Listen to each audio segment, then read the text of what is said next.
Hello दोस्तों, आपका हमारे यूट्यूब चैनल स्टोरी वाइज में स्वागत है। दोस्तों, आज मैं आपके लिए लेकर आया हूँ जंगल में घटी दो दोस्तों के साथ बेहद ही डरावनी और खौफनाक घटना। तो दोस्तों, ज़्यादा देर न करते हुए आइए सुनते हैं इन दो दोस्तों की कहानी। दो बहुत ही गहरे दोस्त हुआ करते थे जो उत्तरी अमेरिका के अलास्का के इलाके में रहते थे। अलास्का के जंगल ग्रिजली भालुओं और दूसरे खतरनाक जंगली जानवरों के लिए जाना जाता था। ये दोनों दोस्त बहुत करीबी थे। एक दूसरे के परिवारों से इनका अच्छा खासा मेलजोल था।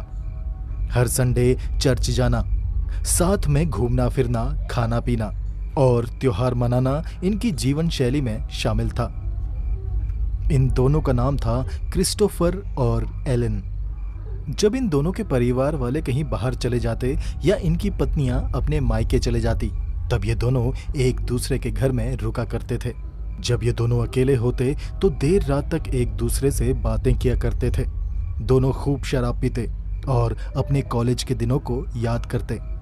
ऐसे ही एक दिन क्रिस्टोफर ने एलन से कहा, यार एलन, बहुत दिन हो गए मैं तुम्हारे साथ शिकार पे नहीं गया।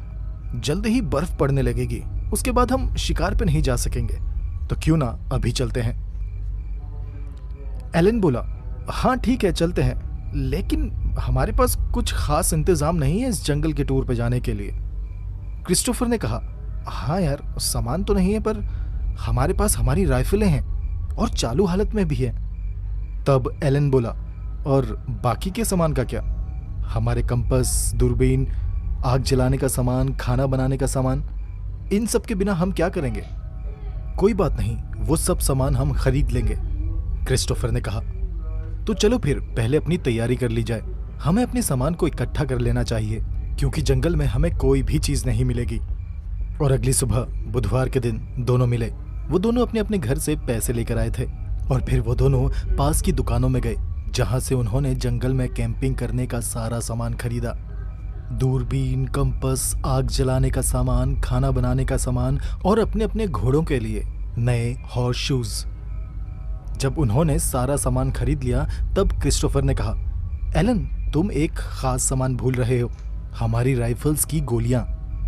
अरे हाँ, एलन बोला, कल वापस आके राइफल्स की गोलियां ले लेंगे। और हाँ, गोलियां खरीदने में बिल्कुल भी कंजूसी मत करना, कम से कम 3-4 डब्बे खरीद लेना।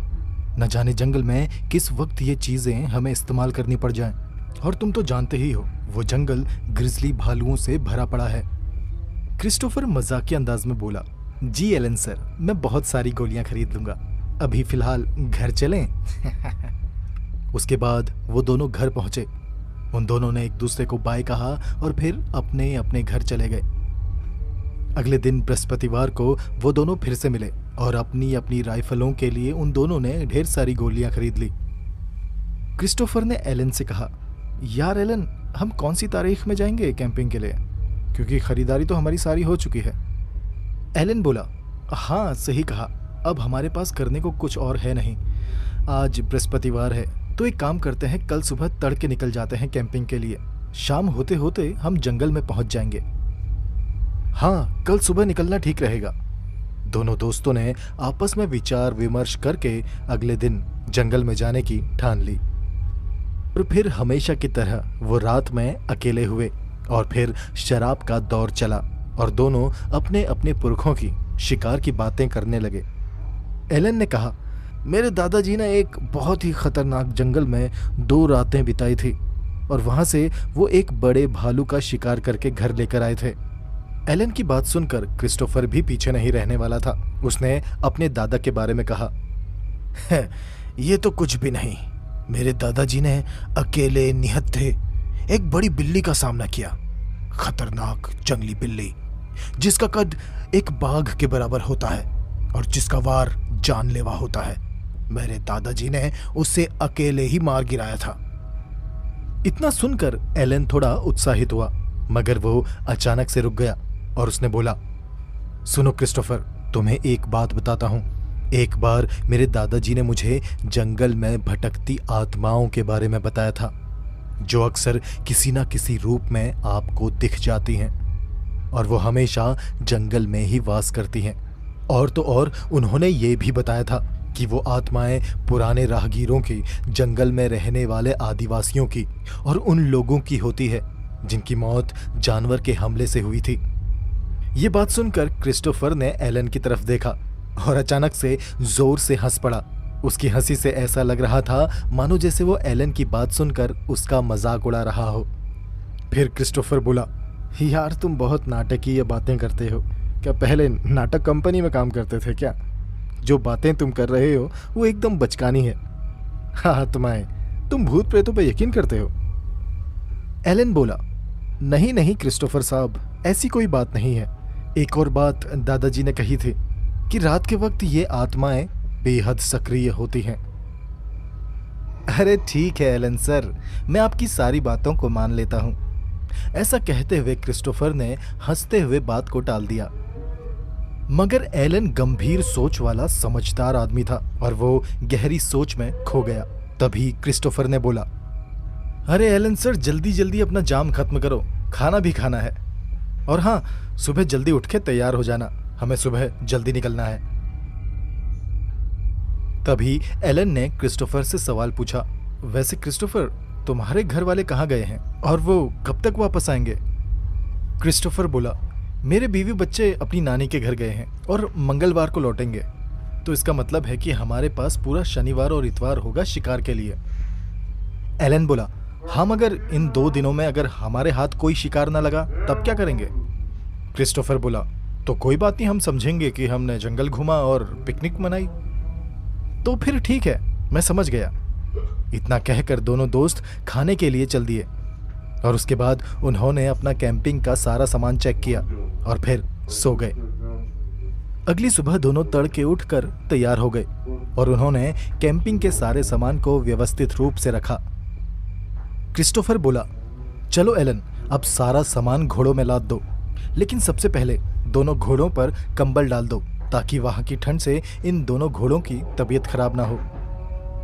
एलन बोला, हाँ ये तो सबसे ज्यादा जरूरी है। उसके बाद क्रिस्टोफर ने एलन से फिर कहा, एलन एक काम करो, अपने पालतू कुत्ते को भी साथ ले लो ताकि जंगल में अगर हम रास्ता भटक गए तो तुम्हारा कुत्ता हमें रास्ता दिखाएगा। एलन बोला, जी हाँ जरूर क्रिस्टोफर सर, मेरा कुत्ता यॉर्क तो पहले से ही तैयार है जंगल में जाने के लिए, वो इन कामों में बहुत तेज है। ओह वेरी गुड, क्रिस्टोफर बोला। इस तरह से वो अपनी पूरी तैयारी खत्म करने के बाद अपने अपने घोड़ों में सवार होकर जंगल के लिए निकल पड़े। घोड़े काफी लंबे, वजनी और तगड़े थे। वो सामान के भार के साथ भी बेहद ही आराम से सफर कर रहे थे। यॉर्क एलन का पालतू कुत्ता था जो कि एक जर्मन शेफर्ड था। एलन का कुत्ता यॉर्क एलन की गोद में बैठा हुआ था, यानी कि घोड़े के ऊपर। जंगल के उन खतरनाक रास्तों में कुत्ते को जमीन में छोड़ना सुरक्षित नहीं था क्योंकि वो आसानी से किसी भी जंगली जानवर का निवाला बन सकता था। वो दोनों अपने घोड़े में सवार धीरे धीरे जंगल के और भीतर घुसते जा रहे थे। दोपहर तक वो दोनों बेहद हसीन वादियों के बीच में थे। तो एलन ने कहा, क्रिस्टोफर सर थोड़ा रुक लें, कुछ सुस्ता लेते हैं, कुछ खा लेते हैं, उसके बाद आगे बढ़ते हैं। क्रिस्टोफर बोला, ठीक है एलन, थोड़ा रुक लेते हैं। वैसे तुम लंच में लेकर क्या आए हो? एलन बोला, मैंने आपको नहीं बताया, मैं चिकन सैंडविच और चिकन सॉसेजेस लेकर आया हूँ और साथ में मिर्च वाली मेयोनीज भी। चलो आराम से बैठकर खाते हैं और थोड़ी रम भी पी लेंगे। क्रिस्टोफर बोला, अरे वाह, ये तो बहुत अच्छा किया तुमने। तो चलो एक और काम करते हैं, थोड़ी सी आग जला लेते हैं और अपने शरीर को गर्माहट देते हैं। आग जला ली गई और घोड़ों को भी पेड़ से बांध दिया गया। वो घोड़े भी अब सुस्ताने लगे थे और पास ही हरी घास को चरने लगे थे। अब क्रिस्टोफर और एलन भी खाने को बैठ गए। गर्मा गर्म सॉसेजेस के साथ रम उस माहौल को खुशनुमा बना रही थी और इससे उनकी थकान भी दूर हो रही थी। एलन थोड़ा सा कच्चा मांस अपने कुत्ते यॉर्क के लिए भी लेकर आया था। उसने वो मांस अपने कुत्ते को दे दिया। एलन और क्रिस्टोफर अपना खाना खाते हुए अपने आसपास की नीली सफेद पहाड़ियों को देख रहे थे और उन खूबसूरत वादियों की तारीफ कर रहे थे। 1.5 घंटा रुकने के बाद वो दोनों फिर से चल दिए। अब यॉर्क क्रिस्टोफर के घोड़े की पीठ पर बैठा हुआ था। धीरे धीरे शाम होने लगी। मगर अभी भी उन दोनों की मंजिल उनसे 2 किलोमीटर दूर थी और बीच में एक पुल था जिसे धीरे धीरे ही पार किया जा सकता था, क्योंकि वो पुल थोड़ा नाजुक था और किसी भी तरह की लापरवाही उनके लिए बड़ी आफत बन सकती थी। यानी कि एक समय पर सिर्फ एक ही घोड़ा उस पुल के ऊपर से जा सकता था, वो भी बिना सवारी के, सिर्फ सामान लादे। मौके की गंभीरता को देखते हुए एलन ने क्रिस्टोफर से कहा, क्रिस्टोफर, एक काम करो, सबसे पहले तुम अपना घोड़ा भेजो सामान के साथ। मेरा कुत्ता यॉर्क उसे पीछे से एस्कॉर्ट करेगा और पुल के दूसरे छोर पर उसको रोक के रखेगा। क्रिस्टोफर बोला, ठीक है एलन सर, मैं ऐसा ही करता हूँ। सबसे पहले अपने घोड़े को भेजता हूँ। क्रिस्टोफर ने अपना घोड़ा सामान के साथ उस पुल के ऊपर से भेजा। वो घोड़ा धीमे धीमे उस पुल के ऊपर से दूसरी छोर की तरफ जाने लगा। एलन का कुत्ता उस घोड़े को पीछे से एस्कॉर्ट कर रहा था। शाम हो चली थी और ठंडी हवा के झोंके एलन और क्रिस्टोफर के चेहरे पर अब जोर जोर से थपेड़े मारने लगे थे और नाकाबिले बर्दाश्त हवा एलन और क्रिस्टोफर की उंगलियों को सुन कर रही थी। कुछ ही देर में एलन के कुत्ते यॉर्क की भौंकने की आवाज आई। इसका मतलब यह था कि क्रिस्टोफर का घोड़ा पुल के दूसरी छोर पर पहुंच चुका है। अब एलन ने क्रिस्टोफर से कहा, क्रिस्टोफर, अब तुम्हारी बारी है। जाओ और पुल के दूसरी छोर से यॉर्क को मेरे पास भेज दो। क्रिस्टोफर बड़ी सावधानी से उस पुल के ऊपर से गुजरा और पुल की दूसरी छोर पर पहुंचकर उसने देखा घोड़े के पास बैठा यॉर्क उसे देखकर दुम हिला रहा था। फिर क्रिस्टोफर ने एलन के कुत्ते यॉर्क को एलन के पास भेजा। वो कुत्ता उस पुल को पार करके दोबारा एलन के पास गया और फिर एलन के घोड़े को लेकर वो पुल के इस छोर पर वापस आ गया और कुछ देर बाद एलन भी उस पुल को पार करके इस छोर पर पहुंच गया। इस तरह से उन सभी ने उस खतरनाक पुल को सुरक्षित तरीके से पार कर लिया। अब वो दोनों उस जंगल के बहुत अंदर दाखिल हो चुके थे। वो उस जंगल के खतरनाक सन्नाटे को सुन सकते थे और जंगल में बहती ठंडी हवा को अपने गालों में महसूस कर सकते थे। उस कड़कती ठंड में उनके हाथ पैर सुन्न होने लगे।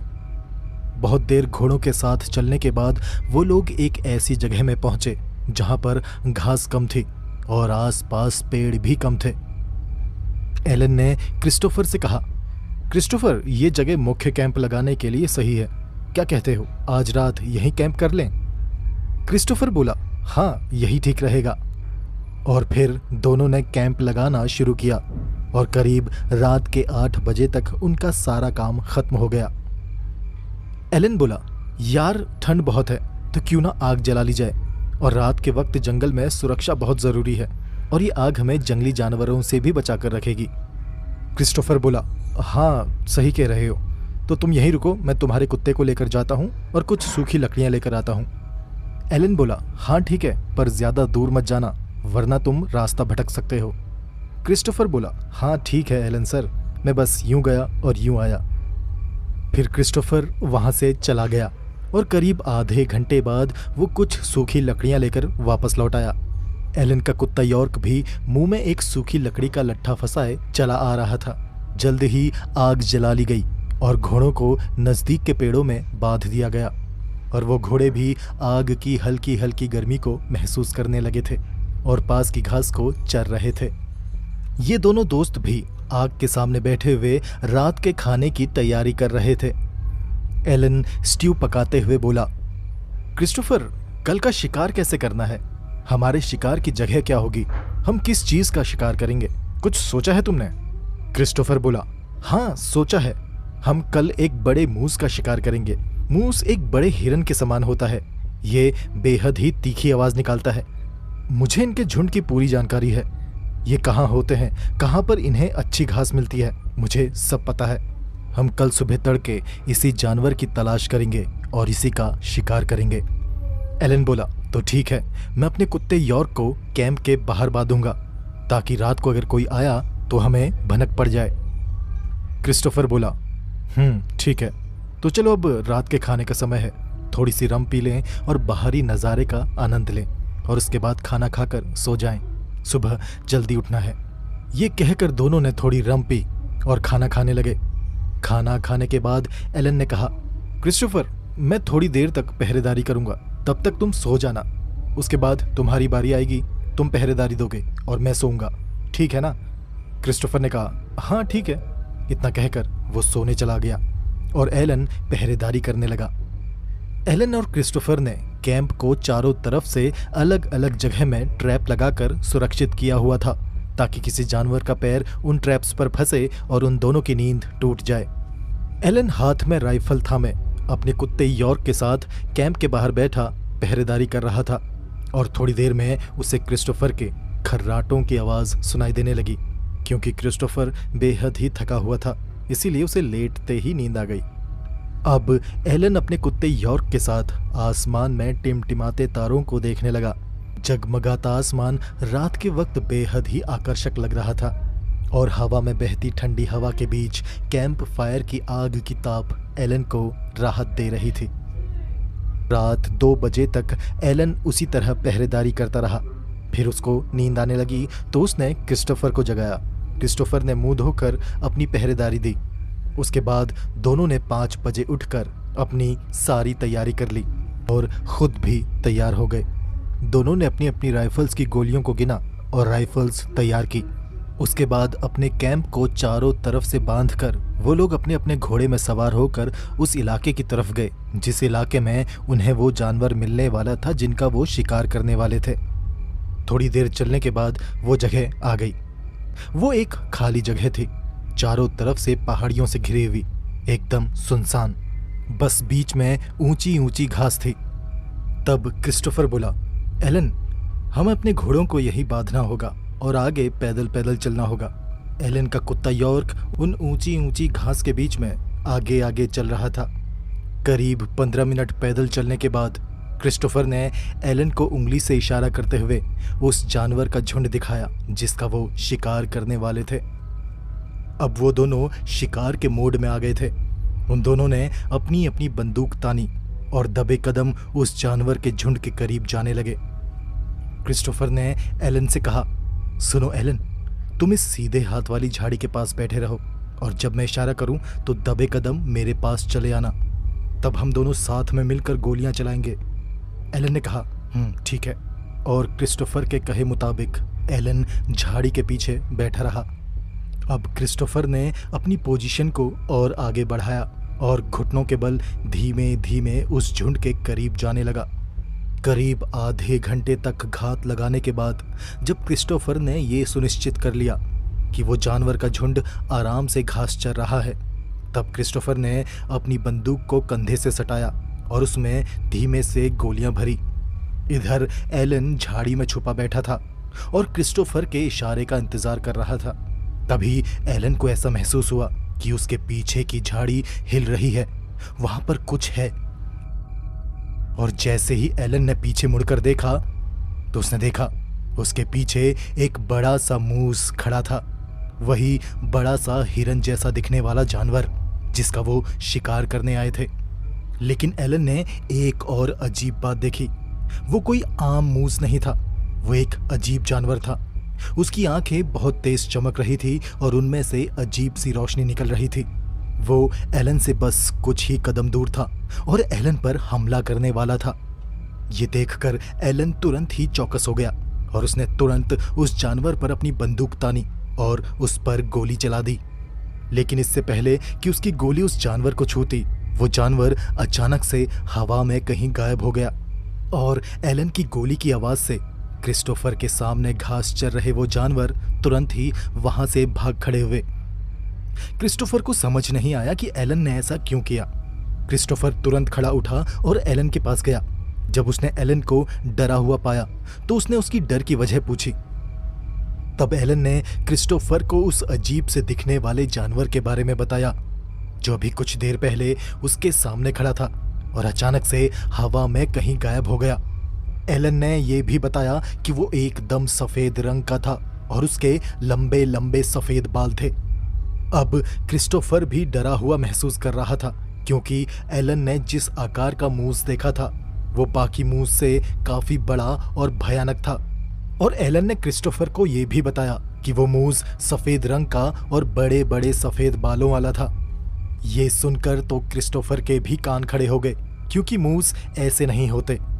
एलन ने खुद को संभाला और अपने पैरों में खड़ा हुआ और वहां से चलने को तैयार हुआ।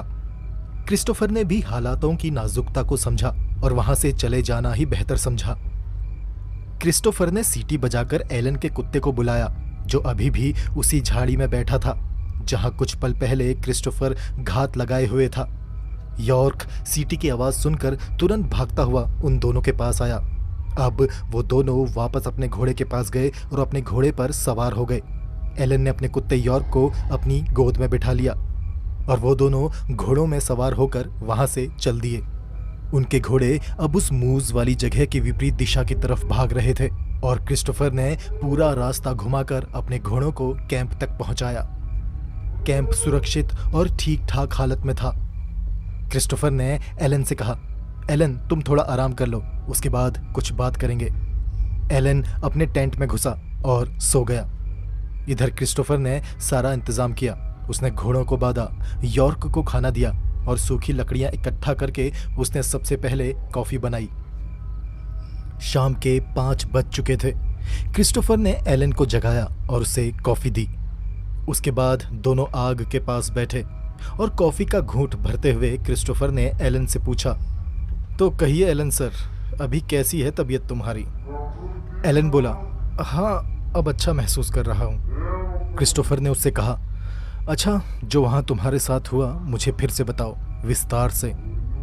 एलन ने फिर से एक एक करके सारा वाकया बयान किया, मगर उसने क्रिस्टोफर को एक और बात बताई, वो ये कि उस मूस की ऊंचाई करीब 15 फीट थी, जो कि सामान्य से बहुत ज्यादा अधिक थी।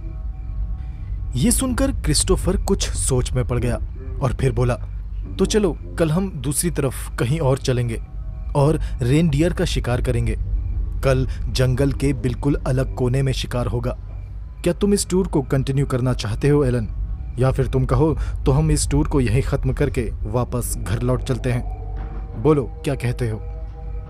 एलन कुछ सोच विचार में डूबा हुआ था और उस हादसे का डर अभी भी उसके दिमाग में घूम रहा था। एलन बोला, ऐसा करो क्रिस्टोफर, कल तुम अकेले शिकार पर चले जाओ और यॉर्क को अपने साथ लेके जाना। मैं यहीं कैंप की रखवाली करूंगा और जब तुम रेनडियर को मारकर यहाँ लेकर आओगे तो परसों उसे साथ लेकर हम घर लौट चलेंगे। क्रिस्टोफर कुछ सोचकर बोला, अच्छा एलन कोई बात नहीं, अगर तुम नहीं आना चाहते तो तुम यहीं इंतजार करना और जब तक हम लौट कर नहीं आ जाते सारी तैयारी करके रखना। उसके बाद दोनों ने रात के खाने की तैयारी की और फिर खाना खाकर टेंट में घुसकर सो गए। अगली सुबह तड़के 4 बजे क्रिस्टोफर की नींद खुल गई। उसने एलन को गहरी नींद में सोते हुए देखा तो उसने उसको परेशान करना नहीं चाहा। उसने एलन को सोने दिया और हल्की रोशनी में उसने धीरे धीरे अपने घोड़े में अपना सारा सामान लादा और शिकार के लिए निकल गया। एलन का कुत्ता यॉर्क भी क्रिस्टोफर के साथ ही था। अब इधर कैंप में एलन एकदम अकेला था। सुबह 5:30 बजे एक तेज गड़गड़ाती बिजली की आवाज से एलन की नींद टूटी और उसने ठंडी बारिश की बूंदों को अपने हाथ में महसूस किया। उसने अपने बैग से एक बड़ा तिरपाल निकाला और टेंट को उससे ढक दिया। उसने बाकी के सामान को बारिश में भीगने से भी बचाया।